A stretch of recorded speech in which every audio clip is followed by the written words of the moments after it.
My husband humiliated me at his family dinner, saying I'd never be successful. They all laughed as I clutched my business proposal in tears. 5 years later, I bought the company that rejected my ideas, and now his entire family works for me, but the real story is how they ended up begging for the very changes they once mocked. It was a brisk October morning when my assistant rushed into my office, her face flushed with excitement. "Ms. Williams, you need to see this immediately," she said, placing the morning's financial paper on my desk. I felt my heart skip a beat as I read the headline. Morrison Industries faces unprecedented crisis. Share prices plummet 60% overnight. Before we jump back in, tell us where you're tuning in from, and if this story touches you, make sure you're subscribed, because tomorrow I've saved something extra special for you. The name of my former brother-in-law, Aaron Morrison, dominated the article, alongside quotes about their company's devastating collapse. Analysts were calling it one of the most dramatic corporate downfalls in recent history. The irony wasn't lost on me. This was the same family that had humiliated me at their dinner table 5 years ago, led by my ex-husband Gary, who had taken such pleasure in declaring my innovative business ideas worthless. I felt a complex mixture of emotions wash over me as I sat in my corner office, 40 stories above the bustling city streets. The Morrison family had once been my family too, until that fateful dinner when everything changed. Now, their once mighty business empire was crumbling, and I couldn't help but feel a surge of satisfaction. Gary's mother, Audrey, who had smiled condescendingly as her son tore apart my proposals that night. His brother Aaron, who had chuckled and called my ideas amateur hour. His sister Stacy, who had whispered just loud enough for everyone to hear that I was embarrassing the family name. They were all about to learn a very important lesson about success and innovation. Through the floor-to-ceiling windows of my office, I could see the Morrison Industries building in the distance, its once proud logo now seeming somehow diminished in the morning light. As I watched, my thoughts drifted back to that horrible night 5 years ago, the night that had changed everything. We had gathered at the Morrison family estate for what they called their quarterly family business dinner, a tradition that had always made me uncomfortable. It was meant to be a time when family members could discuss business matters openly, propose new ideas, and plan for the future. In reality, it was just another opportunity for them to reinforce their hierarchy and remind everyone of their supposed superiority. I had spent months preparing for that dinner, researching market trends, analyzing company weaknesses, and developing innovative solutions that could help modernize their outdated business practices. My proposal had focused on digital transformation, employee empowerment, and sustainable business practices, things that I knew, even then, would be crucial for any company wanting to survive in the changing business landscape. The crystal glasses had clinked, the silver had gleamed, and the air had been thick with the artificial warmth of forced family togetherness as I began my presentation. I'd been nervous but confident, believing in my ideas and their potential to help the company evolve. I can still hear Gary's laugh, sharp and cruel, cutting through the air as I finished speaking. "This is what you've been wasting your time on?" he had said, carelessly tossing aside the detailed reports I'd spent months preparing. Digital transformation? Employee-centric management? Environmental sustainability? These aren't just unrealistic. They're completely out of touch with how real business works. He had looked around the table then, encouraging others to join in his mockery, and they hadn't disappointed. The laughter that followed still echoes in my mind. Audrey's practiced society laugh, Aaron's derisive snort, Stacy's mean-spirited giggle. Even Stan, Gary's father and the company's founder, usually quiet and reserved, had allowed himself a small, dismissive smile. "The business world isn't a place for dreamers," Stan had said, his words carrying the weight of decades of supposed success. "It's about proven methods, tried and true practices. These new age ideas you're proposing, they're not how things work in the real world." I had sat there, my cheeks burning, my hands trembling beneath the pristine tablecloth, as Gary continued his public evisceration of my ideas. "This is exactly why you'll never succeed in business," he had declared, his voice dripping with contempt. "You don't understand how things really work. You think you can come in here with your idealistic proposals and revolutionize a company that's been successful for 3 generations?" The words had hit me like physical blows, each one carefully calculated to diminish and demean. But it wasn't just Gary's cruelty that hurt. It was the way the entire family had united in their contempt. Audrey had delicately dabbed her lips with her napkin before adding her own barb. "Darling, perhaps you should focus on more appropriate pursuits. Planning our charity galas, for instance.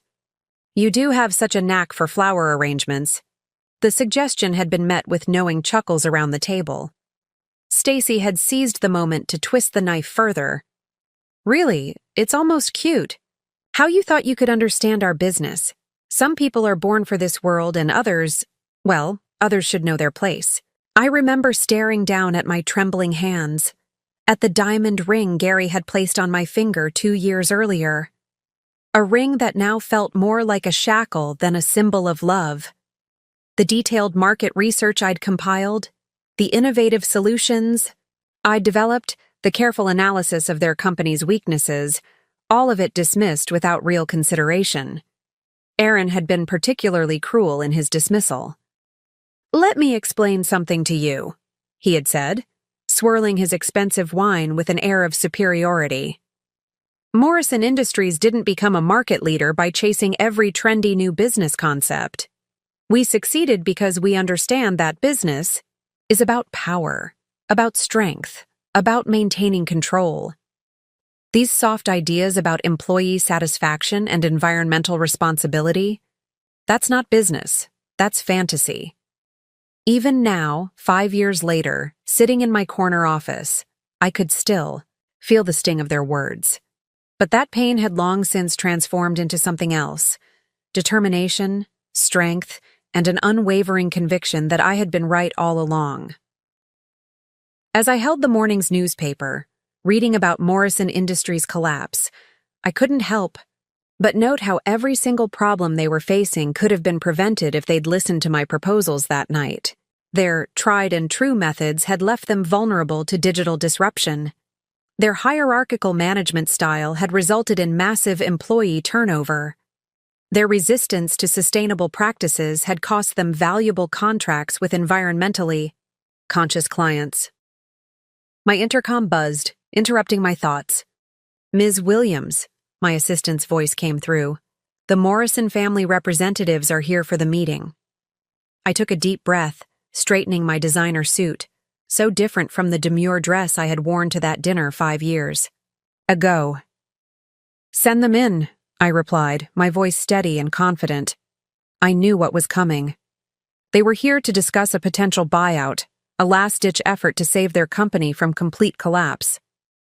What they didn't know was that I had been carefully positioning myself for this moment, building my company on all the principles they had mocked: innovation, employee empowerment, sustainable practices. Everything they had laughed at had become the foundation of my success.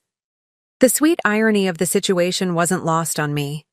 Every single one of my unrealistic proposals had proved prophetic. Digital transformation? They'd fallen behind their competitors. Employee-centric management? Their best talent had jumped ship years ago. Sustainable business practices?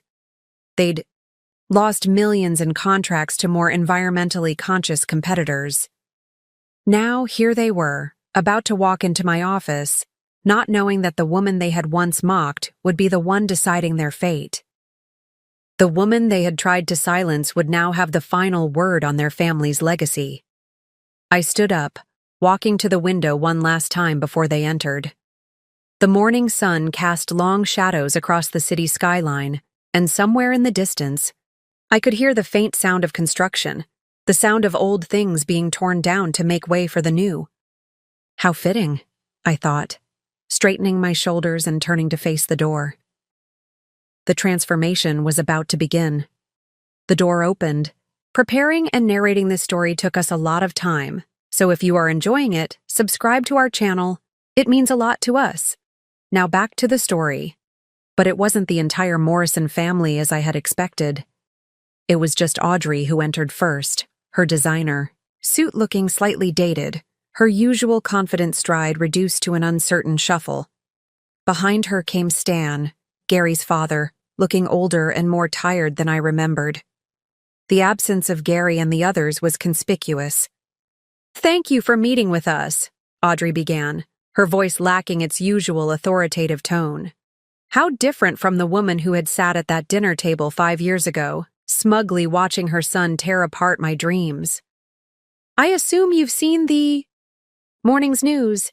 "I have," I replied, remaining standing behind my desk. "Though I must admit, I'm surprised to see just the two of you. Where are Gary and Aaron? I would have thought they'd want to be here for such an important meeting." Stan cleared his throat uncomfortably. They don't know we're here," he admitted.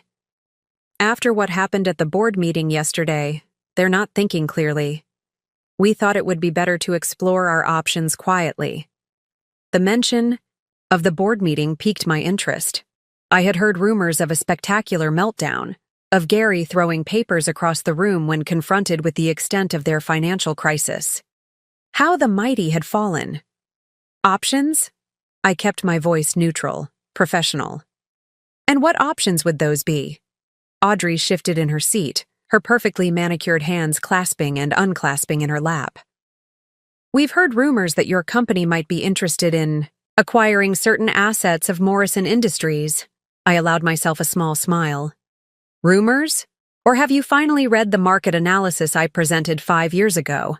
The one that predicted exactly where Morrison Industries would end up if it didn't adapt to changing business realities?" The color drained from Audrey's face. She remembered that night, too, remembered how she had dismissed my concerns with a condescending laugh. "Things were different then," she said weakly. "No, Audrey, they weren't," I corrected her. "The problems were there, clear as day. I laid them out for all of you. The over-reliance on outdated business models, the resistance to digital transformation, the toxic corporate culture. You just chose not to listen." Stan leaned forward, his hands trembling slightly. "We're listening now," he said quietly. "The company, it's not just about the Morrison name anymore. We have employees, families who depend on us. If we don't find a solution soon." I picked up a folder from my desk, one I had prepared months ago when I first noticed the signs of Morrison Industries' impending collapse.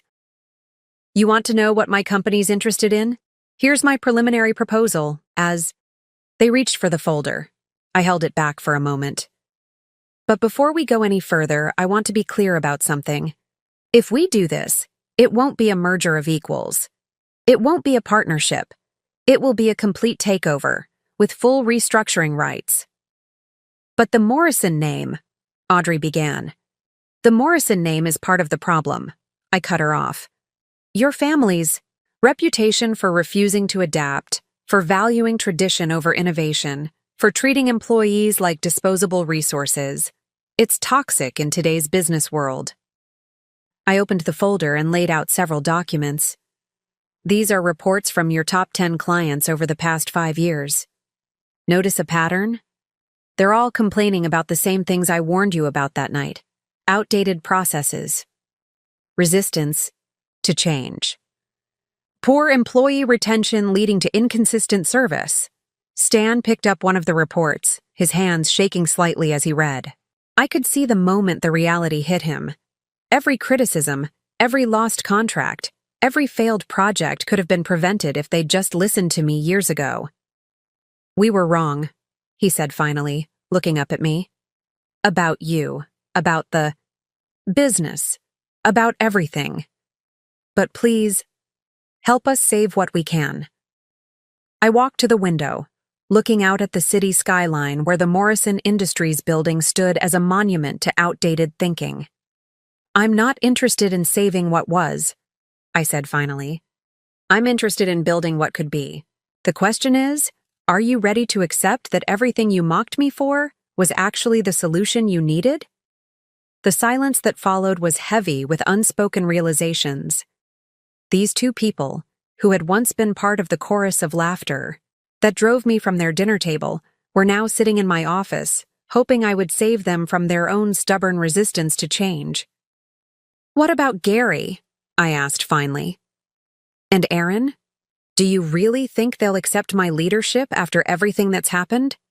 Audrey's laugh was bitter. "They don't have a choice anymore. The board is ready to remove them both after yesterday's incident. They just don't know it yet." I sat back down at my desk, pulling out another folder, this one containing my real plans for the Morrison Industries takeover. "Then let's discuss what happens next. But understand this. Everything changes. The management structure, the corporate culture, the business practices, everything they fought against, everything they mocked me for suggesting, it all gets implemented."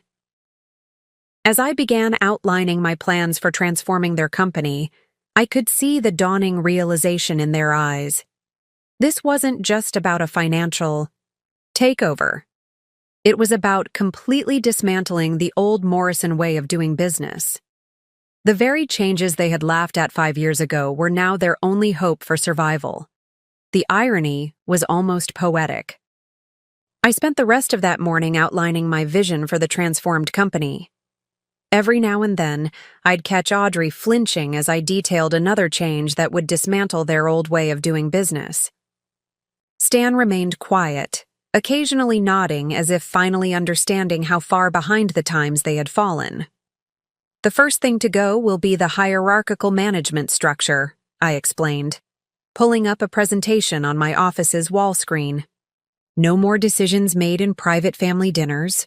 No more promotions based on last names rather than merit." The dig wasn't subtle, and Audrey's perfectly maintained facade cracked slightly. "Those dinners were a tradition." "Those dinners," I cut her off, "were symptomatic of everything wrong with your company. Do you know what happened after you all laughed at my proposals that night? I went home and started researching your competitors. Every single one that was outperforming Morrison Industries had already implemented the exact changes I suggested." I clicked to the next slide, showing a graph of Morrison Industries' declining market share over the past 5 years. While you were clinging to tradition, the business world was evolving. Digital transformation wasn't just a trendy buzzword, it was a necessity. Employee empowerment wasn't some soft, idealistic concept. It was the key to innovation and growth. Stan cleared his throat. "We understand that now. But surely some of our traditional practices have led you right here," I interrupted, gesturing to the financial reports spread across my desk. "To this office, asking the woman you once mocked to save your company from complete collapse." The weight of those words hung heavy in the air. 5 years ago, they had sat in their palatial dining room, laughing at my ideas. Now they sat in my office, hoping those same ideas would save them from bankruptcy. My phone buzzed, a message from my assistant. Gary had just arrived in the lobby, apparently having learned about his father and mother's meeting with me. He was demanding to come up. "It seems we're about to have company," I said, showing them the message. "Your son doesn't appear to be taking this well." Audrey's face paled. "He can't know we're here. He'll never accept—" "He doesn't have a choice," I cut in firmly. "None of you do. Not anymore." I pressed the intercom. "Send him up. It's time we had this conversation." As we waited for Gary's arrival, I pulled out another document, one I'd been saving for this moment. "Before he gets here, you should know something. Over the past 5 years, I haven't just been building my own company. I've been watching yours, documenting every mistake, every missed opportunity, every failure of leadership." I handed them the report, a detailed analysis of how Morrison Industries had systematically rejected innovation, alienated talented employees, and clung to outdated business practices. Everything that's happening now, I predicted it that night at dinner. Not because I'm some business genius, but because I was willing to see what you all refused to acknowledge. The elevator's ding announced Gary's arrival. Through my office's glass walls, I could see him storming down the hallway, his face red with anger. How different he looked from the confident man who had once dismissed my ideas with such casual cruelty. The door flew open, and there he stood, my ex-husband, the man who had once told me I'd never understand business. His expensive suit couldn't hide how the years of stress and arrogance had aged him. "What the hell is this?" he demanded, glaring at his parents before turning his fury on me. "Some kind of hostile takeover?" I remained seated, calm in the face of his anger. "No, Gary. This is what happens when you refuse to listen, refuse to adapt, refuse to acknowledge that maybe, just maybe, your wife wasn't as worthless as you thought." The color drained from his face as the meaning of my words sank in. You're the one buying our company?" "Buying what's left of it," I corrected him. "After you and Aaron finished running it into the ground with exactly the kind of outdated thinking I warned you about 5 years ago." He turned to his parents, betrayal written across his features. "And you're helping her? Betraying your own son?" "We're trying to save what's left," Stan said quietly. "She's offering us a chance to—" "A chance?" Gary's laugh was bitter. "Don't. You see what she's doing? This is revenge. She's using our moment of weakness to implement every change you mocked me for suggesting," I finished for him. "Every innovation you dismissed. Every improvement you laughed at. And do you want to know the really ironic part? If you had listened to me that night, none of this would be happening now." I stood up, walking around my desk to face him directly. "Your company is failing not because of market conditions or bad luck, but because you were too proud to admit that someone else, your wife no less, might understand modern business better than you did." Gary stood there, his mouth opening and closing as he struggled to form a response. The man who had once dominated every room, who had wielded his opinions like weapons, was suddenly speechless. Behind him, Audrey and Stan remained silent, watching their son face the consequences of his arrogance. "Sit down, Gary," I said, gesturing to the empty chair beside his parents. "Let me show you exactly how your company ended up in this position." My voice was calm, professional, the voice of someone who had nothing left to prove. He remained standing, his pride still fighting a losing battle. "I don't need a lecture from you about what?" I cut him off. "About digital transformation? The same transformation your competitors embraced while you dismissed it as a trend? About employee retention? While you were busy maintaining your family's power structure, your best talent was leaving in droves. About sustainable business practices? The contracts you lost because you couldn't adapt to changing market demands?" I pulled up another presentation on the screen, this one showing the parallel trajectories of my company's rise and Morrison Industries' decline. The lines crossed dramatically in the past year, telling a story that no amount of denial could ignore. "Everything," I continued, my voice steady, "everything that's happening to your company right now, I predicted in that proposal you laughed at. The one you called unrealistic and naive. Would you like to see it?" I didn't wait for his response before pulling out a folder from my desk drawer.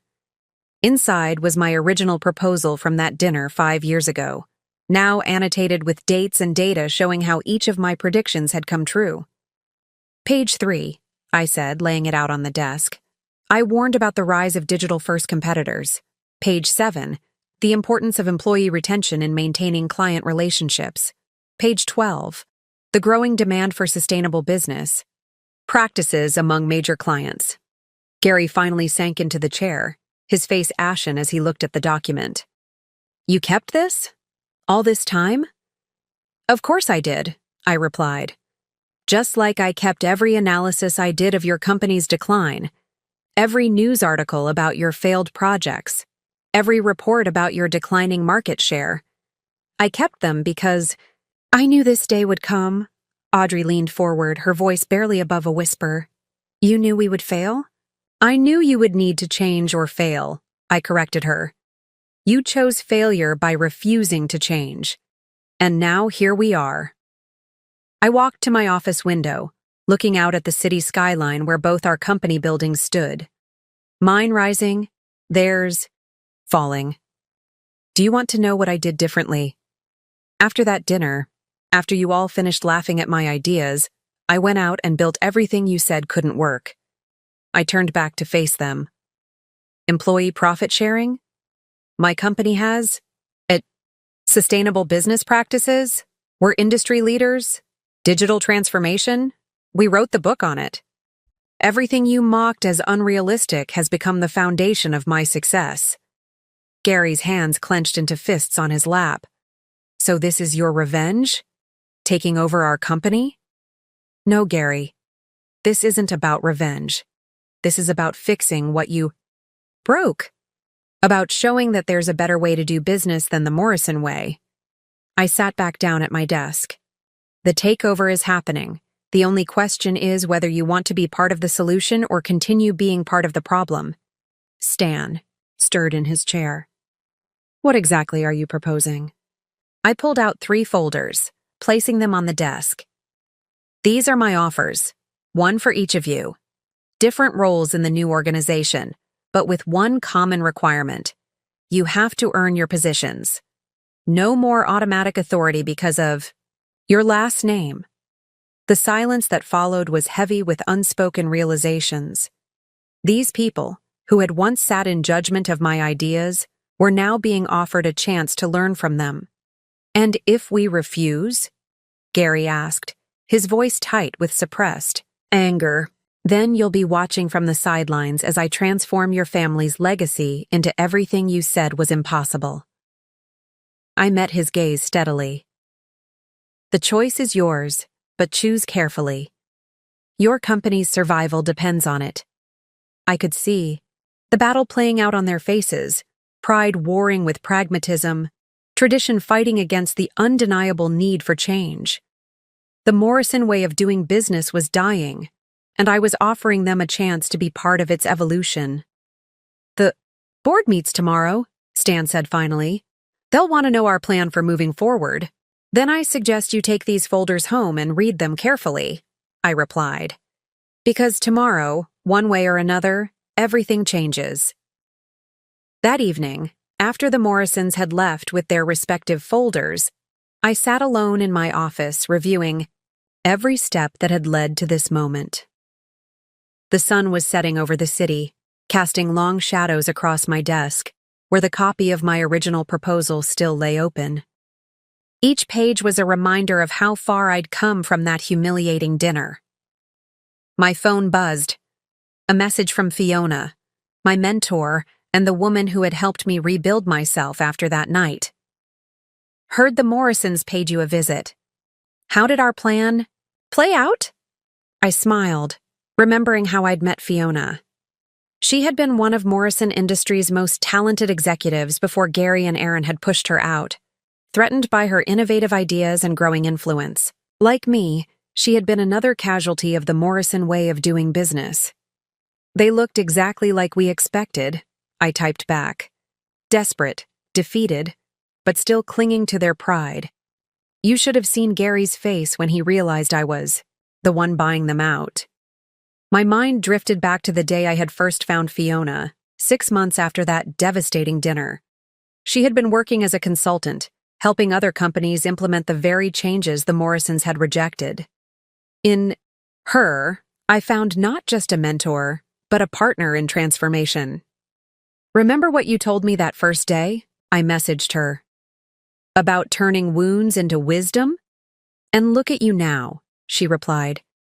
You didn't just heal, you built something revolutionary. How does it feel? I stood up and walked to the window, looking out at the city lights beginning to twinkle in the dusk.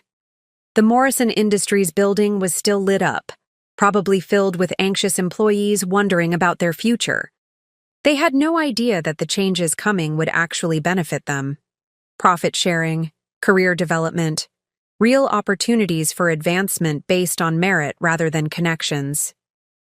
It feels... I paused, searching for the right words. It feels like more than revenge. Like we're actually going to build something meaningful from their mistakes. My computer pinged with an incoming email, the first responses from the Morrison family. Audrey and Stan had signed their acceptance letters, agreeing to take on reduced roles in the new organization. They would need to prove themselves, just like everyone else. But at least they were willing to try. Gary's response was different. A lengthy email full of accusations and threats, ending with his resignation. "I won't work for my ex-wife," he had written.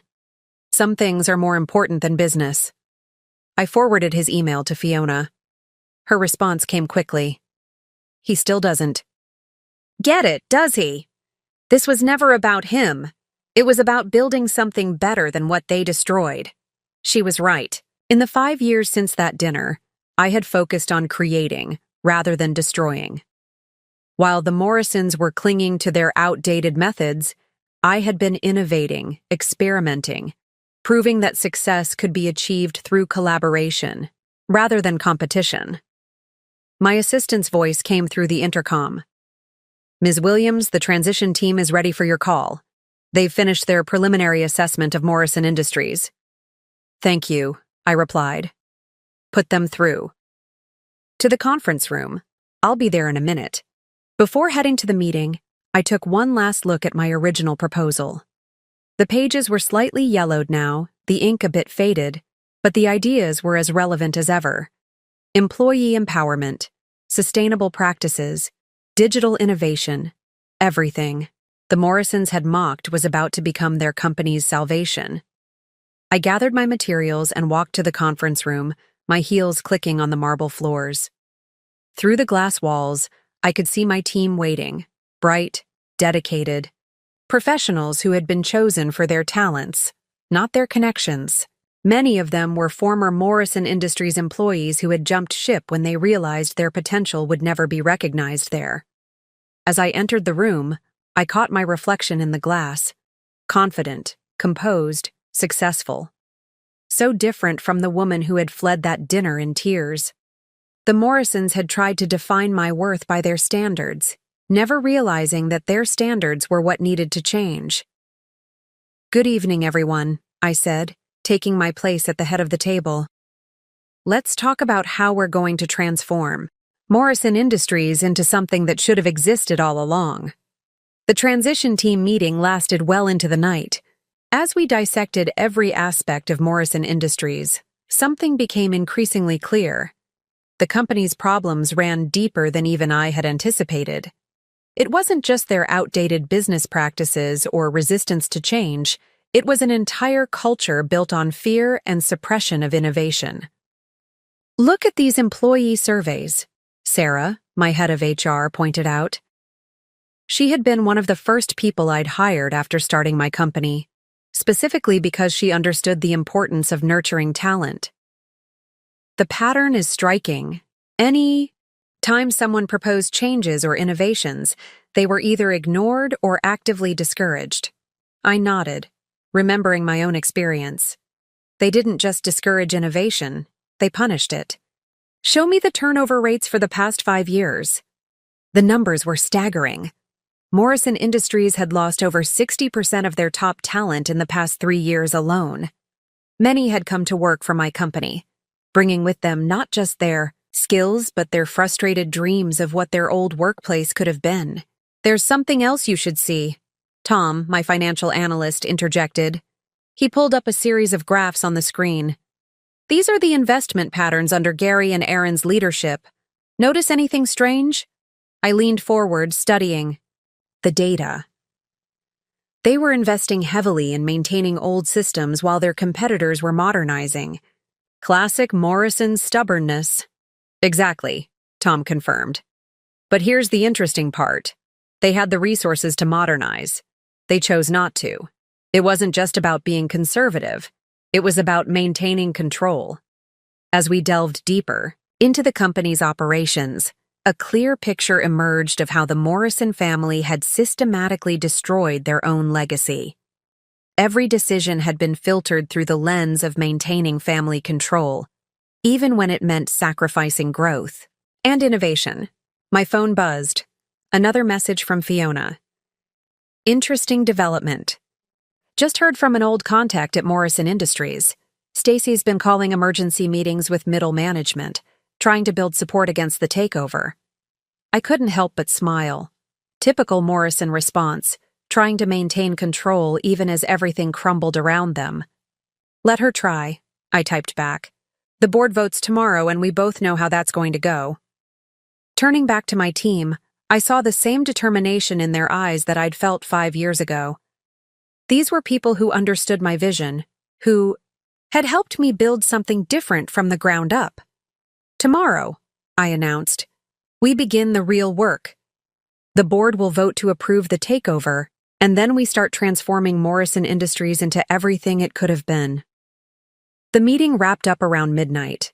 As my team filed out, each clutching their assignments for the coming weeks, I stayed behind in the conference room.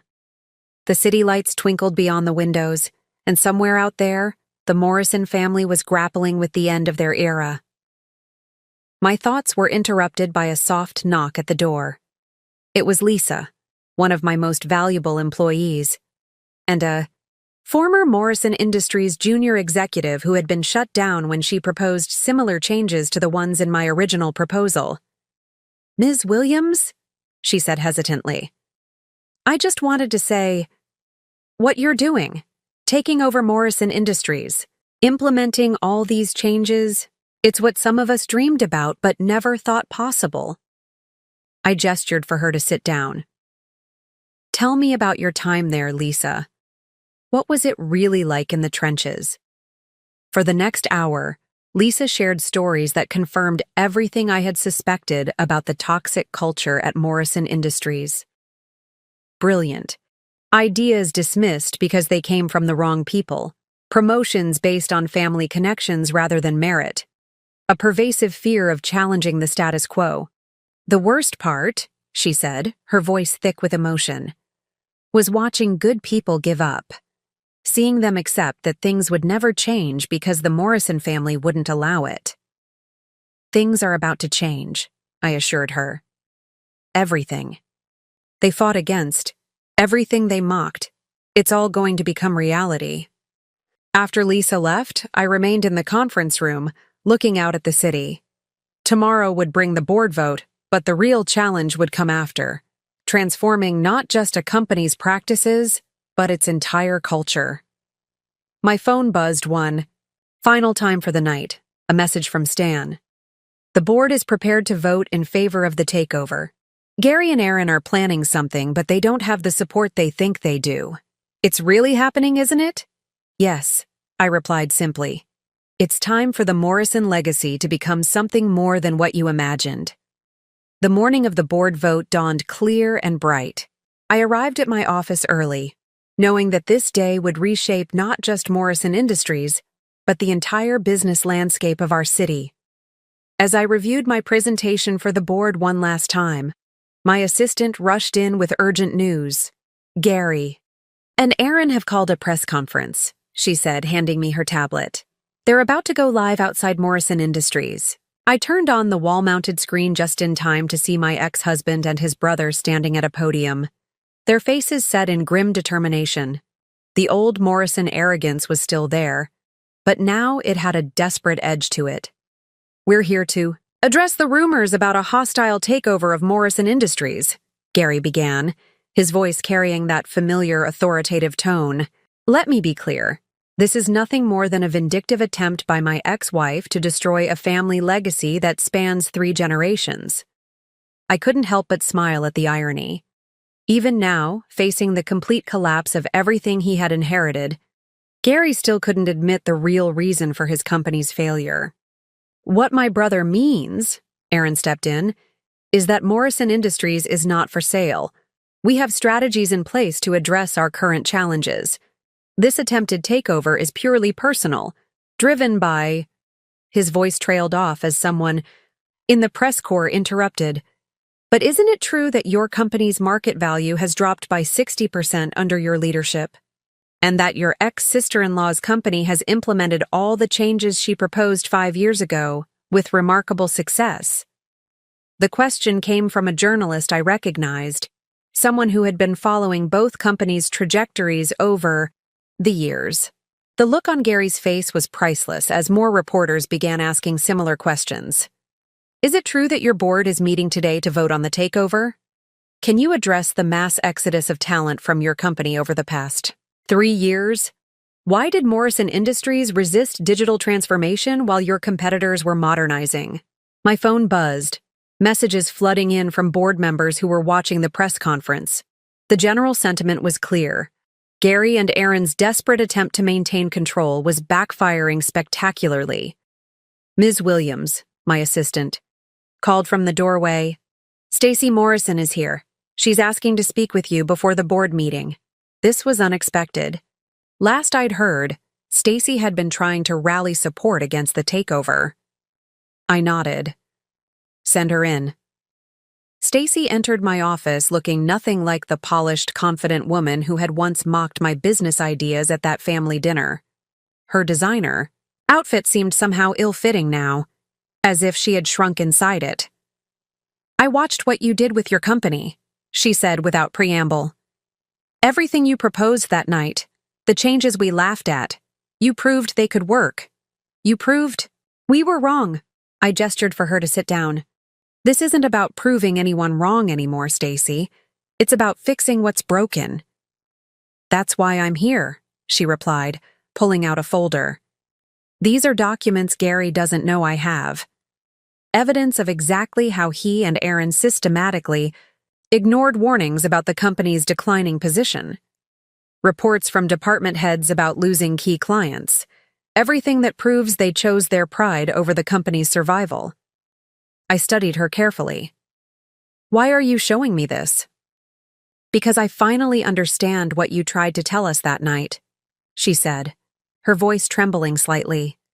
This isn't just about family legacy or tradition. It's about building something that actually works, that serves more than just the people at the top. Before I could respond, my phone buzzed again. The Morrison Industries building was experiencing something unprecedented. Employees were leaving their desks, walking out in the middle of Gary and Aaron's press conference. We watched on my office screen as the camera panned to show dozens of people exiting the building, many of them carrying boxes with their belongings. It was a mass exodus, a clear message to the board about where the employees stood on the coming vote. Look at what they've done, Stacy whispered, watching the scene unfold. They'd rather destroy everything than admit they were wrong. The scene, playing out on my office screen, was surreal. Employees continued to stream out of Morrison Industries while Gary and Aaron struggled to maintain their composure at the podium. The press conference had devolved into chaos, with reporters shouting questions about the employee walkout and the impending board vote. Turn it off, I told my assistant. Turning to Stacy, I asked, Did you know this was going to happen? She shook her head, still staring at the now dark screen. No, but I'm not surprised. The employees have been waiting for something to change for years. When they heard about your potential takeover, about the changes you might bring, well, let's just say there's a reason Gary and Aaron didn't want them to know about the board vote. My phone buzzed with an urgent message from Stan. Board meeting moved up. They're convening in 30 minutes. Gary and Aaron don't know yet. They're still outside trying to control the PR disaster. I gathered my materials, including the folder Stacy had brought. Are you coming to the board meeting? I asked her. She straightened her shoulders, a glimmer of her old confidence returning but tempered with something new, humility. Yes, but not to oppose you. I want to speak in favor of the takeover. The drive to Morrison Industries took us past the crowd of employees still gathered outside. Many of them recognized my car, and something extraordinary happened. They began to applaud. These were the people who had watched their ideas being dismissed, their talents ignored, their careers stagnating under the weight of Morrison family pride. In the boardroom, the tension was palpable. Most of the board members were already seated, their faces grave. Stan sat at his usual place at the head of the table, looking older than I'd ever seen him. Audrey sat quietly in a corner, her usual perfect posture slumped slightly. "Before we begin," Stan announced, his voice carrying the weight of decades of leadership, "I want to acknowledge what we've all just witnessed. The employee walkout sends a clear message about the state of our company." The boardroom doors burst open. Gary and Aaron stormed in, their faces red with anger and humiliation. "This meeting isn't supposed to start for another 2 hours," Gary protested. The board voted to move it up, Stan replied calmly. "Given the circumstances, we felt it best to proceed immediately." I stood up, smoothing my suit. "Shall we begin? I believe everyone here has reviewed my proposal for the acquisition and transformation of Morrison Industries." "This is ridiculous," Aaron interjected. "You can't seriously be considering selling our family's legacy to her." One of the board members, a woman who had served Morrison Industries for over 20 years, spoke up. "Mr. Morrison, with all due respect, the legacy you're so concerned about protecting is precisely what's destroying this company." I opened my presentation, letting the numbers speak for themselves. 5 years of declining profits under Gary and Aaron's leadership, the loss of major clients, the exodus of top talent. And alongside these figures, the success metrics of my own company: growing market share, high employee retention, innovative projects that had transformed our industry. "What you see here," I explained, "is more than just a contrast in management, styles. It's the difference between clinging to outdated methods and embracing necessary change. Everything I proposed 5 years ago, everything you laughed at during that family dinner, has been proven successful in my company." Gary slammed, his fist on the table. "This is personal. She's doing this for revenge." "No, Gary," I replied calmly. "This is business. Something you never fully understood. The changes I'm proposing aren't about revenge. They're about survival. Your company's survival." Stacy stood up then, surprising everyone. "I have something the board needs to see." She began distributing copies of the documents she'd brought to my office. "These show exactly how my brothers ignored warnings about our company's decline. How they actively suppressed innovation to maintain their control." The room fell silent as the board members reviewed the documents. Years of ignored warnings, dismissed proposals, rejected innovations, all documented in black and white. The evidence of how Gary and Aaron's leadership had systematically destroyed what their father had built. The silence in the boardroom was deafening as the members pored over Stacy's documents. Gary and Aaron stood frozen, their faces draining of color as they realized their sister had just delivered the final blow to their control over Morrison Industries. "Stacy," Gary's voice was dangerously quiet. "How could you do this to your own family?" She met his gaze steadily. "I'm doing this for our family, Gary. For every employee who's part of the Morrison Industries family. The real question is, how could you and Aaron do this to them? To everything Dad built?" Stan cleared his throat, drawing everyone's attention. "I've sat quietly for too long, watching my sons destroy what took me a lifetime to build. I thought protecting the Morrison way of doing business meant preserving our traditions. I was wrong." He turned to face me, his expression heavy with regret. 5 years ago, at that dinner, we didn't just dismiss good business ideas. We showed exactly why our company needed to change. Our arrogance, our refusal to listen, our belief that the Morrison name alone guaranteed success. Those were the real problems. One of the board members, an elderly gentleman who had served alongside Stan for decades, spoke up. "I move that we proceed with the vote on the proposed takeover." "Second," called another voice, and suddenly the room was shifting, papers rustling, as board members prepared to cast their votes. "Wait!" Aaron's voice cracked with desperation. "You can't just erase 3 generations of Morrison leadership?" I stood up, commanding the room's attention. "No one's erasing anything, Aaron. The Morrison legacy will be preserved. not through outdated methods and rigid hierarchy, but through innovation and adaptation. The very things you fought against will become your company's salvation. The vote, when it came, was decisive. 13 in favor, 2 against. Gary and Aaron's vote standing alone against the tide of change. As the reality of their defeat sank in, I watched the last vestiges of their arrogance crumble. "The board has spoken," Stan announced, his voice carrying the weight of finality. "Morrison Industries will proceed with the acquisition agreement, under Ms. Williams' leadership." Gary turned to face me, and for the first time, I saw something in his eyes I'd never seen before. Fear. Not just fear of losing control, but fear of facing a world where his name alone didn't guarantee success. "What happens now?" he asked, his voice barely above a whisper. "Now," I replied, "we begin the transformation. Every change you mocked, every innovation you dismissed, every improvement you rejected, they all get implemented. The question is, are you willing to be part of that transformation, or will you continue fighting against the inevitable?" Audrey, who had remained silent throughout the proceedings, finally spoke up. "Perhaps it's time we learned from the woman we once dismissed. Perhaps it's time we all learned a new way of doing business." I opened my laptop, pulling up the detailed transformation plan I'd prepared. First order of business, we establish a new corporate structure. No more decisions made in family dinners. No more promotions based on last names. Every position, from entry-level to executive, will be earned through merit and innovation. The board members leaned forward, many of them nodding in approval. These were people who had watched helplessly as the Morrison brothers rejected progress in favor of tradition.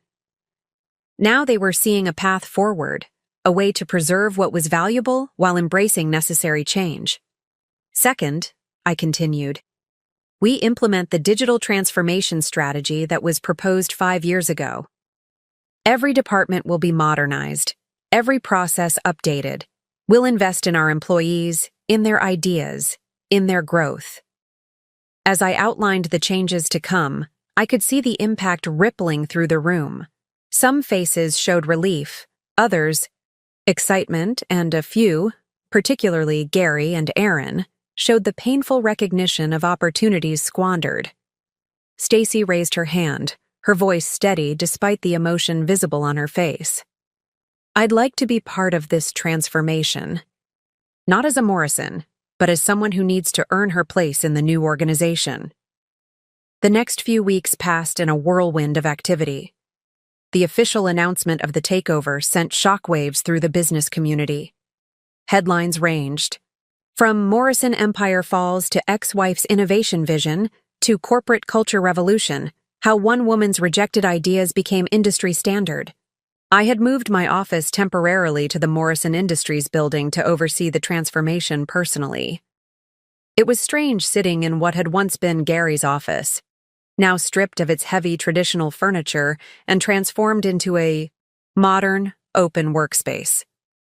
The wall that had once displayed generations of Morrison family portraits now held a digital screen showing real-time company metrics and employee innovation projects. "Ms. Williams," my assistant called through the intercom, "the first round of employee interviews is complete. You might want to see this." The reports she brought in told a story of systemic suppression of talent. Dozens of employees had come forward with innovations they'd tried to propose over the years, ideas that had been dismissed or buried under the Morrison leadership. "Look at this one," I said, pulling out a particularly interesting proposal.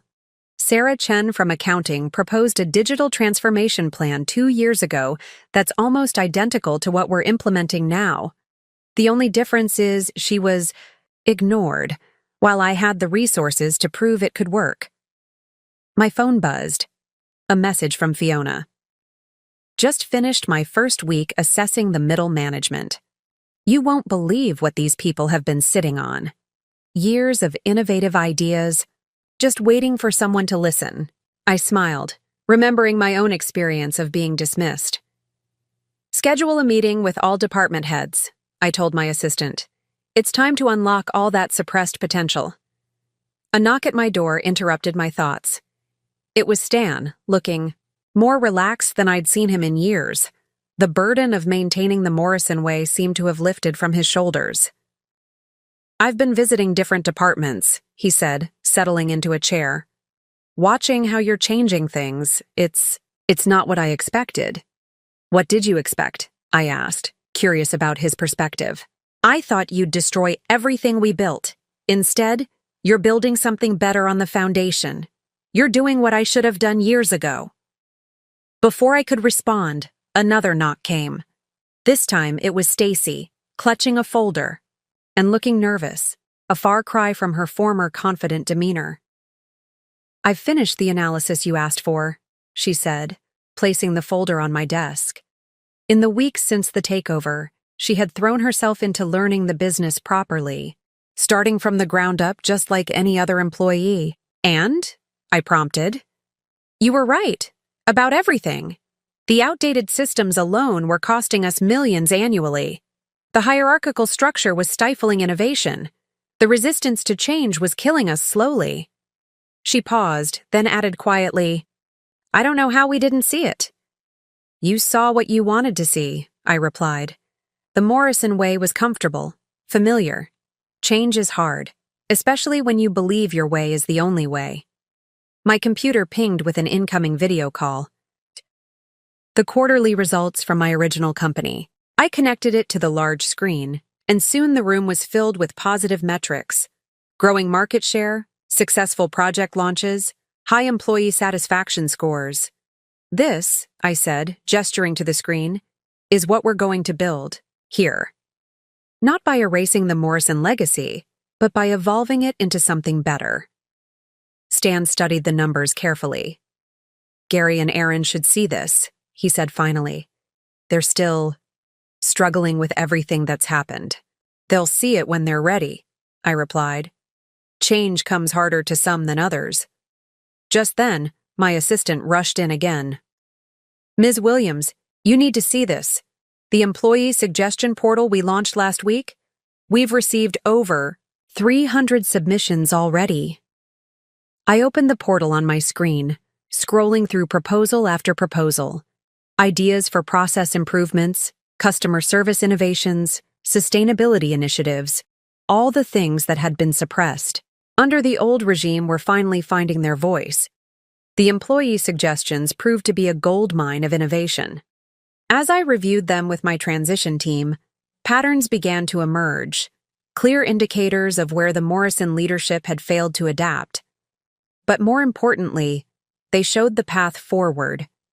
Look at this cluster of ideas from the tech department, I pointed out during our morning meeting. They've been sitting on solutions to our digital infrastructure problems for years. The only thing holding them back was the old management's resistance to change. Maria, my head of innovation, whom I'd brought over from my original company, nodded in agreement. It's not just tech. Every department has similar stories. It's like we're unlocking a vault of suppressed potential. Just then, my assistant appeared, at the door with an unexpected announcement. Aaron Morrison is here to see you. He says it's important. I felt a moment of surprise. Aaron had been notably absent since the takeover, refusing to participate in any transition meetings. Send him in. Aaron entered my office looking different from the arrogant executive I remembered. His expensive suit seemed to hang loosely on his frame, and the confident strut was gone from his walk. I've been watching, he said without preamble, settling into a chair across from my desk. Everything you're implementing, the changes, the new systems, the way you're listening to employees, it's working. I studied him carefully, looking for signs of the old Morrison resistance. What made you finally see it? He laughed, but there was no humor in it.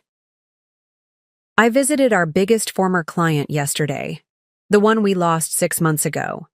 Know where I found them? In your other company's lobby, signing a partnership agreement. They were implementing exactly the kind of digital solutions we had refused to consider. I nodded, remembering how that particular client had pleaded with Morrison Industries to modernize their services. And what did that tell you? That we were wrong, not just about the business, but about you. He pulled out a worn folder. I recognized it as my original proposal from that dinner 5 years ago. I kept this, you know. Read it again last night. Everything you predicted, everything we laughed at, you saw it all coming. The admission hung in the air between us. Aaron Morrison, who had once dismissed my ideas with a contemptuous chuckle, was finally acknowledging the truth. I want to learn, he said suddenly. Not as a Morrison, not as a former executive, but as someone who needs to understand how business really works in today's world. Will you teach me? The request caught me off guard. Of all the Morrison family members, Aaron had been Gary's strongest ally in maintaining the old ways. His asking for help represented a significant shift. The learning program starts at the bottom, I warned him. No special treatment, no shortcuts. You'll work alongside the same employees you once ignored. I understand, he nodded. That's actually what I want. To see everything I missed while sitting in my corner office. My phone buzzed. Another message from Fiona. Employee satisfaction scores just came in. Up 40% since the takeover. People are finally feeling heard. I showed Aaron the message, watching his reaction. This is what happens when you value people's ideas more than family tradition, I explained. When you build a culture of innovation rather than intimidation. He stared at the numbers, and I could see the final pieces clicking into place in his mind. The Morrison way of doing business, the hierarchy, the resistance to change, the dismissal of new ideas, had been slowly killing the company from within. There's an orientation session for new department heads next week, I said finally. But you won't be attending as a head. You'll be there as a trainee. Are you ready for that? Aaron straightened in his chair, and for the first time, I saw something new in his expression. Humility mixed with determination. Yes, it's time I learned what you tried to teach us 5 years ago. The news of Aaron's decision to join the training program spread quickly through both companies. His first day as a trainee sent a powerful message throughout the organization. No one was too important to learn, to grow, to change. I watched from my office window as he arrived that morning, no longer in his expensive suit, but dressed in business casual like any other employee. He joined a group of new trainees in the lobby, most of whom had once reported to him, and the awkwardness was palpable even from 40 stories up. Ms. Williams, my assistant called through the intercom. Gary's here. He's demanding to see his brother. I hadn't seen Gary since the board vote. He'd been conspicuously absent from all transition meetings, sending his lawyers to handle necessary communications. Send him up, I replied, curious about what had finally brought him to my door.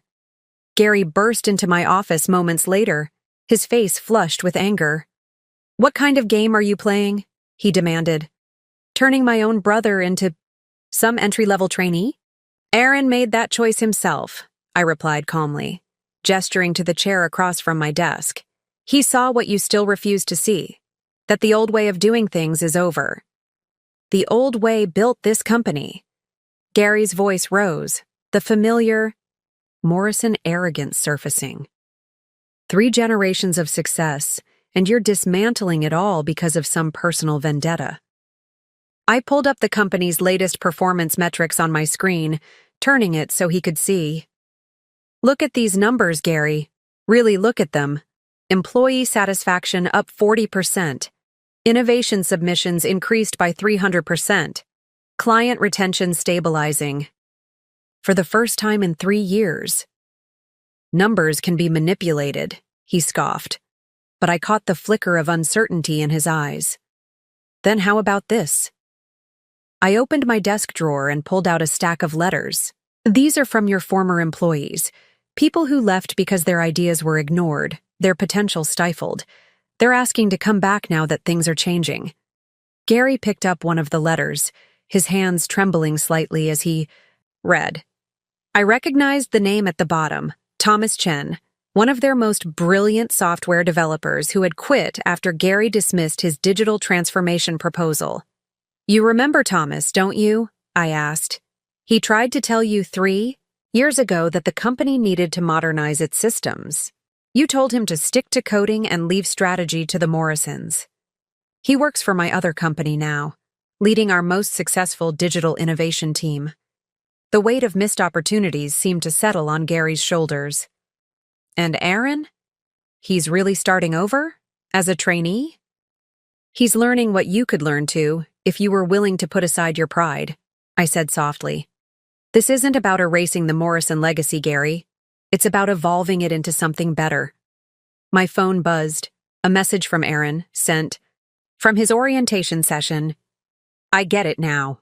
Everything we refused to see. Everything we could have been. Thank you for this chance. I showed Gary the message, watching as various emotions played across his face. Anger, confusion, and finally, perhaps a glimmer of understanding. You were right, he said finally, his voice barely above a whisper. That night at dinner, when you presented your ideas, you saw where business was heading. We were too proud, too stuck in our ways to listen. It's not too late to listen now, I replied. The training program has room for one more. Gary stood up abruptly, straightening his jacket. I need time to think, he said, turning toward the door. But he paused before leaving, looking back at me. The company, it's in better hands now than it was with us, isn't it? It's in the hands of people who understand that success comes from embracing change, not fighting it, I answered. People who know that good ideas can come from anywhere, not just the top floor. Later that evening, after most employees had gone home, I found myself walking through the transformed Morrison Industries offices.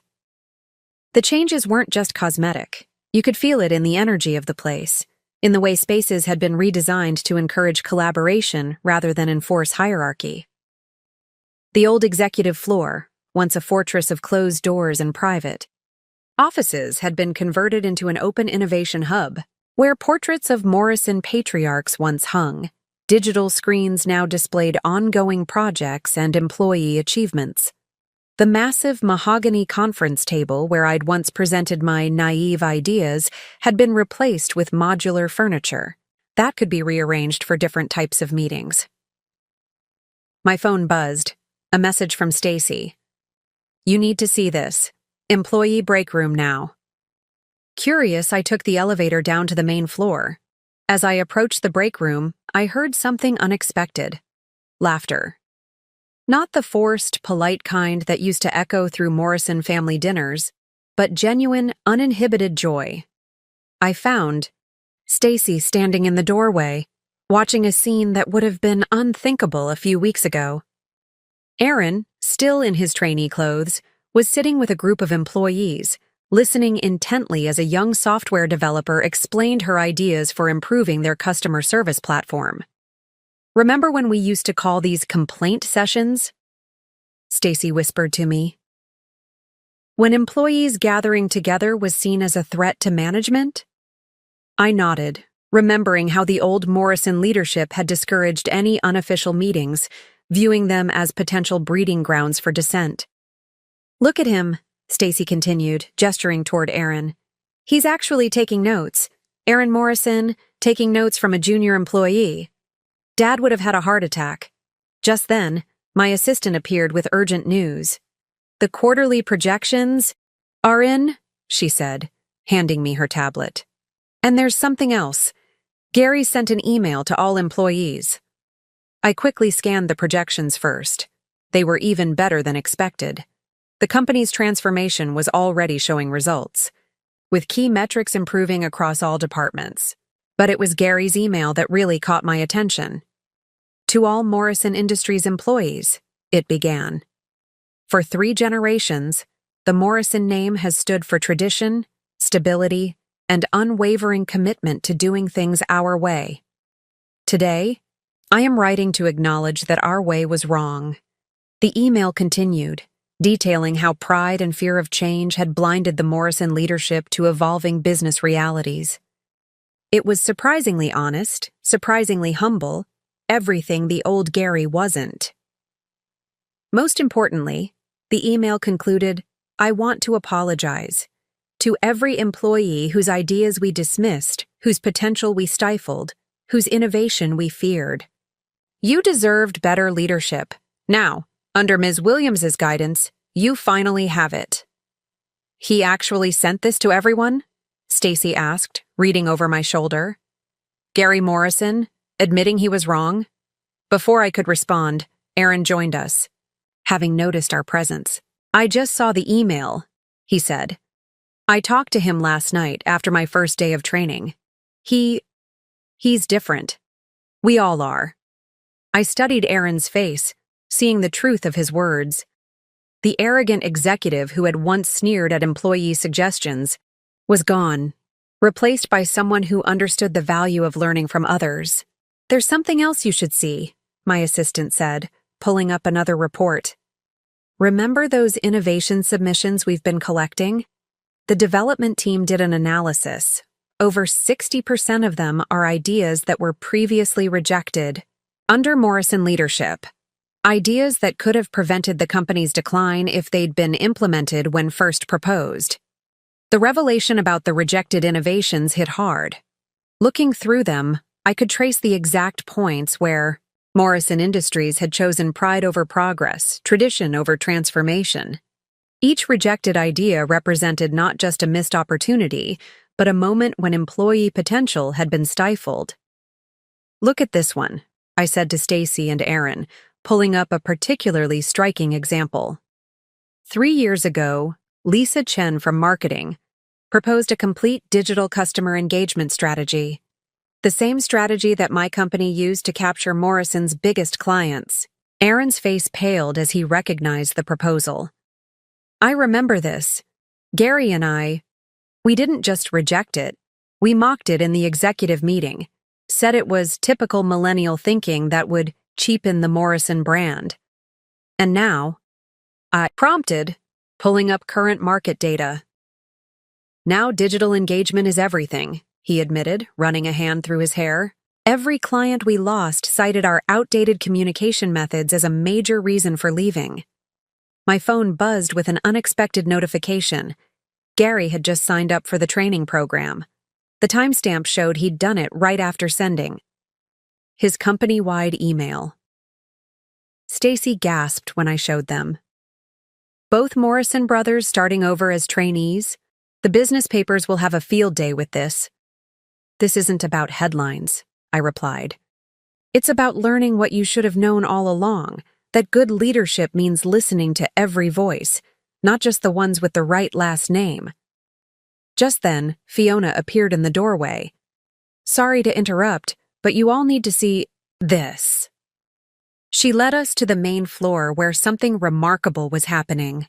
Employees were gathering around the innovation hub, pinning papers to the newly installed idea boards. But these weren't new proposals. They were old ones, previously rejected under Morrison leadership. Each one came with a sticky note showing when it was originally proposed and how it could have benefited the company. "They're calling it the Wall of Missed Opportunities," Fiona explained. "It started spontaneously after Gary's email went out.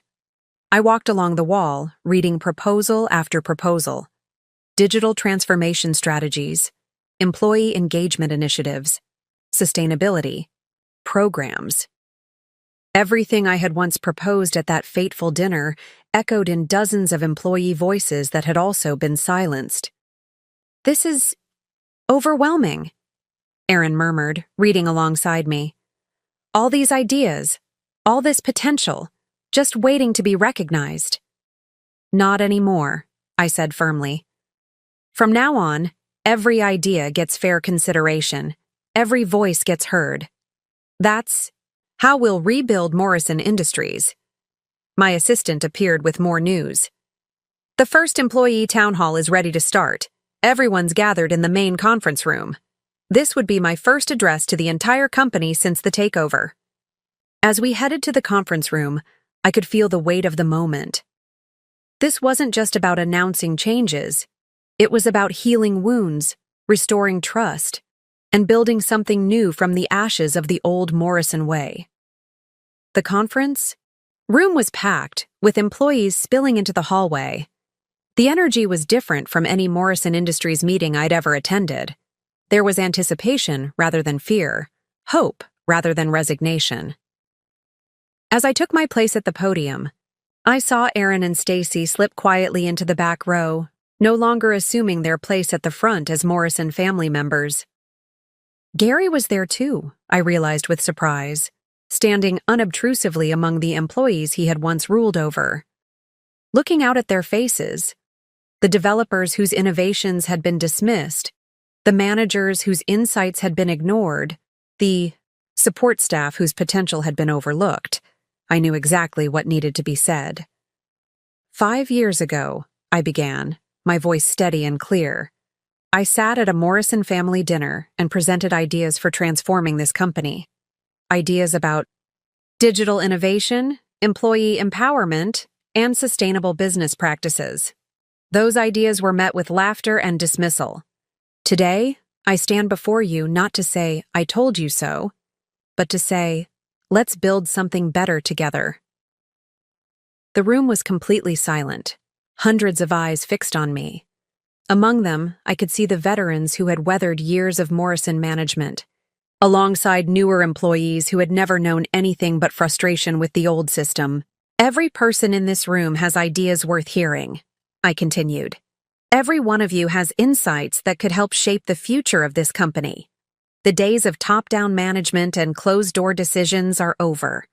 From now on, innovation can come from anywhere, and good ideas will be recognized regardless of their source. I gestured to the screens behind me, which displayed the new company structure. A flatter, more collaborative organization that emphasized merit over hierarchy. You've already seen some changes. The Innovation Hub, the Suggestion Portal, the Open Door Policy. But these are just the beginning. Today, I want to announce several new initiatives that will reshape how we work together. I outlined the plans. We'd been developing a company-wide profit-sharing program, a career development track that allowed for both vertical and horizontal growth, and a dedicated innovation fund that any employee could apply to for project development. But perhaps the most significant change, I said, pausing for effect, is happening right here in this room. Look around you. Do you see the reserved executive seating, the special treatment for family members, the artificial barriers between departments? People glanced around, suddenly realizing that even the physical arrangement of the room had changed. There was no more hierarchical seating, no special section for management. Those barriers are gone because they never should have existed in the first place. Talent, innovation, and dedication aren't confined to corner offices or family names. They exist throughout this company, in every department, at every level. I saw heads nodding, small smiles appearing on faces that had long ago learned to hide their reactions in company meetings. Some of you may have seen the wall of missed opportunities that's appeared in our Innovation Hub. Those rejected proposals represent more than just missed chances. They represent a culture that we're leaving behind. Starting today, every proposal gets fair consideration. Every voice gets heard. Every contribution gets recognized. I noticed Gary shift uncomfortably in his spot near the back wall, but he didn't look away. If anything, he seemed to be listening more intently than ever. You may have also heard that some former executives, including members of the Morrison family, have joined our training program. They're starting from the ground up, learning what many of you have known all along, that real business understanding comes from experiencing every level of operations, not just viewing them from above. A ripple of whispers went through the crowd as people glanced at Aaron and Gary, both standing among their former employees as equals for the first time. This transformation won't be easy. Change never is. But I promise you this. Every person in this room will have the opportunity to contribute, to grow, to prove their worth. Not through family connections or office politics, but through their ideas, their work, and their dedication. I pulled up the final slide. Our new company values, prominently featuring innovation, collaboration, and respect for all contributions. The Morrison name may be on the building for now, but this company belongs to all of us. Its future will be shaped by all of us. And together, we're going to build something remarkable. The response to the town hall was immediate and overwhelming. As soon as the meeting ended, employees flooded the Innovation Hub with new proposals, each one building on the ideas and opportunities I had outlined. The energy in the building was electric, unlike anything Morrison Industries had ever seen. "Ms. Williams," my assistant called, hurrying to catch up with me as I left the conference room. "The response rate to the new employee engagement platform is off the charts. We've received more submissions in the last hour than the old system got in a year." I smiled, remembering how the previous management had complained about employee apathy when their suggestion box remained empty. It wasn't apathy, it was learned helplessness, born from years of having their ideas ignored or dismissed. "There's something else," she added, lowering her voice. "Audrey Morrison is waiting in your office. She says it's important." I found Audrey standing by the window, looking out at the city skyline. She turned as I entered, and I was struck by how different she seemed from the imperious woman who had once dismissed me at family dinners. "That was quite a speech," she said quietly. "Very different from how we used to run things." "That's the point," I replied, settling behind my desk. "Everything needs to be different. I've been watching," she continued, taking a seat across from me. "The changes you're making, the way you're involving everyone, it's not what I expected." "What did you expect?" "Revenge," she admitted. "I thought you'd destroy everything the Morrison name stood for. Instead, you're building something better than we ever managed to create." Before I could respond, my phone buzzed with an urgent message. The first wave of quarterly reports since the takeover had been finalized, and the results were stunning. Employee retention was up 45%, innovation metrics had skyrocketed, and most surprisingly, several former clients had reached out about returning. "Look at these numbers," I said, turning my screen so Audrey could see. "This is what happens when you unleash the potential that was always here, just waiting to be recognized." Audrey studied the figures, her expression thoughtful. "You know, I've been thinking about that dinner 5 years ago, about how quickly we dismissed your ideas, how certain we were that the Morrison way was the only way. And now? Now I'm watching my sons start over as trainees, learning from the very people they once ignored. I'm seeing employees excited to come to work, eager to contribute. I'm realizing that everything we thought made us special, our name, our traditions, our way of doing things, was actually holding us back." Just then, there was a commotion outside my office. Through the glass walls, I could see a crowd gathering around the Innovation Hub. Aaron was there, still in his trainee clothes, engaged in an animated discussion with a group of developers. Is Aaron actually smiling?" Audrey asked, incredulous. We moved closer to the window to watch.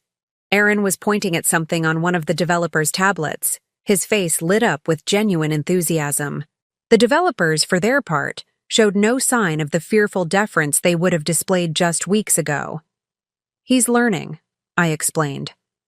"They all are. What it means to really collaborate, to value ideas regardless of their source, to build something together rather than dictate from above." "I want to learn too," Audrey said suddenly. Not as a Morrison, not as someone's mother, but as someone who needs to understand how business really works in today's world. I studied her carefully, looking for any trace of the old Morrison pride. Instead, I saw something new: humility and a genuine desire to change. "The training program starts at the bottom," I warned her. "No shortcuts, no special treatment." "Good," she replied firmly. "It's time I earned my place rather than assumed." First, the transformation of Morrison Industries continued at a remarkable pace. With every passing week, the old hierarchy crumbled further, replaced by a culture of collaboration and innovation that would have been unthinkable under the previous leadership. One morning, about 2 months after the takeover, I arrived at the office to find an unexpected sight. Gary, Aaron, and Audrey Morrison were all sitting together in the employee break room, engaged in what appeared to be an intense discussion with a group of junior developers. "You need to see this," Fiona said, appearing at my side. "They're reviewing the digital transformation proposal, the same one the Morrison leadership rejected 3 years ago. But this time, they're actually listening." We stood watching through the glass as Gary, the man who had once declared such ideas naive, leaned forward eagerly, asking questions and taking notes. The developers, initially hesitant, had grown animated in their explanations, their previous fear of the Morrison family replaced by professional confidence. "It's like watching a completely different family," I mused. "They are different," Fiona replied. "You didn't just transform the company, you transformed them." My phone buzzed with an urgent message from my assistant. "Emergency board meeting called. Major client announcement." In the boardroom, I found the atmosphere electric with anticipation. Stan was there, along with the rest of the board members who had supported the takeover. But it was the presence of Thomas Chen, our former largest client, that drew everyone's attention. "Ms. Williams," Thomas began, standing to address the room. 3 years ago, we left Morrison Industries because it refused to adapt to changing market demands. Today, we've watched this company transform into everything we hoped it could be. He pulled out a contract, a massive service agreement that would not only restore their business, but expand it significantly. "But this isn't just about returning our business," he continued. "We want to be part of this transformation. The changes you've implemented, the culture you've created, it's exactly what the industry needs." As the details of the contract were discussed, I noticed Gary slip quietly into the back of the room. He stood listening, his expression a mixture of regret and understanding. This was the client he had lost, the warning sign he had ignored, the wake-up call that had come too late. After the meeting, he approached me. "I've been reviewing our old client departure files," he said. "Every single one of them cited reasons you warned us about at that dinner. Every single one." "It was never about being right, Gary," I replied. "It was about building something that worked for everyone, not just the people at the top." "I know that now," he nodded. "The training program. It's opened my eyes. Sitting with developers, learning from people I used to ignore, I'm finally understanding what real business leadership means." My assistant appeared with more news. The employee suggestion portal had just logged its 1,000th submission since the takeover.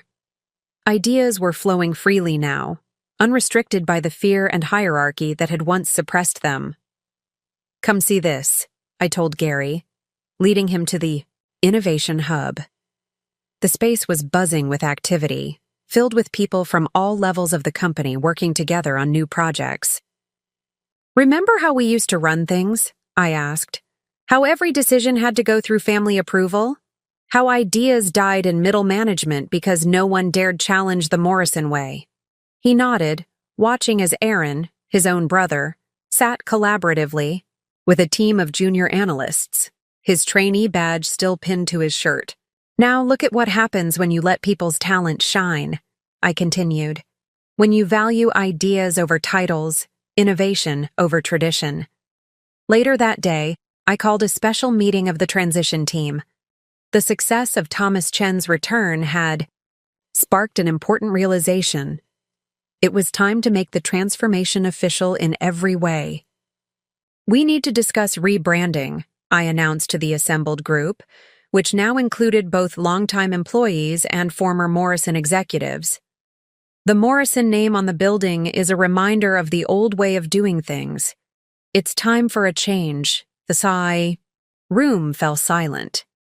Even after everything that had happened, This felt like a final, decisive break with the past. Stan, who had been quietly supportive of most changes, shifted uncomfortably in his seat. "I know this isn't an easy conversation," I continued, "but our company identity needs to reflect who we are now, not who we were." To everyone's surprise, it was Gary who spoke up first. "She's right," he said, his voice carrying a conviction I'd never heard before. "The Morrison name, it represents everything we needed to leave behind. Pride over progress, tradition over innovation, family connection over genuine merit." "But 3 generations of business history," Stan began. "3 generations of doing things the wrong way," Aaron interrupted, standing to address the room. "Look at what we've accomplished in just 2 months since the takeover. Employee satisfaction at record highs, innovation flowing freely, former clients returning. None of that happened under the Morrison banner." My phone buzzed. Another set of metrics had just come in. I projected them onto the screen. Employee retention up another 15%, project completion rates improved by 40%, client satisfaction scores at their highest level in company history. "These numbers tell a story," I explained. "Not about the fall of a family business, but about the rise of something better. Something built on collaboration, innovation, and shared success." Audrey, who had been quietly observing, finally spoke. "What would you call it?" she asked. "The new company?" I smiled, pulling up a presentation I'd been preparing. "I was thinking we could let the employees decide. After all, it's their company too now." The suggestion was met with enthusiastic nods around the room. Even Stan managed a small smile. "But before we open it up for suggestions," I continued, "I want to be clear about what we're building here. This isn't about erasing history. It's about creating a future. A future where good ideas can come from anywhere, where innovation isn't bounded by hierarchy, where success is truly shared." Just then, my assistant rushed in with breaking news. The story of our transformation had been picked up by major business publications. Headlines flashed across my screen. "Corporate Culture Revolution: How One Woman's Rejected Ideas Transformed an Industry Giant," and "The End of Dynasty: A New Model for Business Leadership." They're calling it a case study in modern business. Transformation, my assistant explained, handing me the latest reports. "Business schools are already asking to document our change process." Gary picked up one of the articles, reading aloud. "The Morrison Industries transformation represents more than just a company's evolution. It's a blueprint for how traditional businesses can adapt and thrive in the modern era." "They're missing the point," I said, drawing everyone's attention. "This isn't just about modernizing business practices. It's about recognizing that good ideas can come from anywhere, that innovation thrives when barriers fall, that true leadership means listening, more than commanding." The room fell silent as the weight of these words sank in. We weren't just changing a company's name or updating its practices. We were fundamentally reimagining what a business could be. The company rebranding announcement created a buzz of excitement throughout the organization. We had set up a digital platform where employees could submit and vote on new names, and the response was overwhelming. But what truly caught my attention weren't the name suggestions themselves, but the thoughtful explanations behind them. "You need to see this," my assistant said one morning, pulling up the submission portal. "People aren't just suggesting names. They're sharing stories about what the company's transformation has meant to them." I scrolled through the entries, each one more moving than the last. A junior developer wrote about finally feeling heard after years of silence. A veteran manager described the joy of being able to mentor younger employees without fear of threatening the hierarchy. Even the maintenance staff had submitted ideas, their insights proving that innovation truly could come from anywhere. My phone buzzed. A message from Fiona. "Have you seen today's numbers? The market is responding to our transformation in ways we never expected." The metrics were astounding. Our stock price had not only recovered from the Morrison-era decline, but was reaching new heights. Industry analysts were calling it the innovation premium, investors betting on the future of a company that had proven change was possible. A knock at my door interrupted my thoughts. It was Stacy, carrying a thick folder. "Remember these?" she asked, laying out a series of documents on my desk. I recognized them immediately.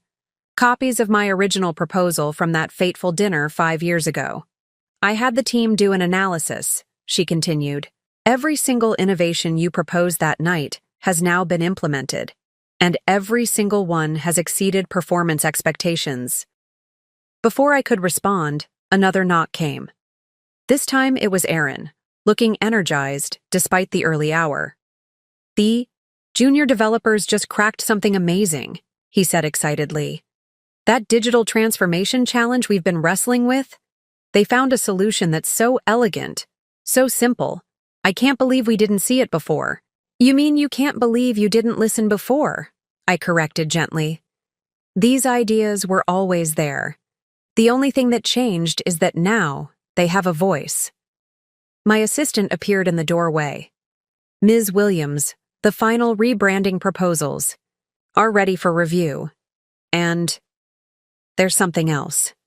Gary's here. He says it's important." Gary entered looking different than I'd ever seen him. Gone was the arrogant executive who had once dismissed my ideas with a laugh. In his place stood someone who had learned the hardest kind of lesson: humility.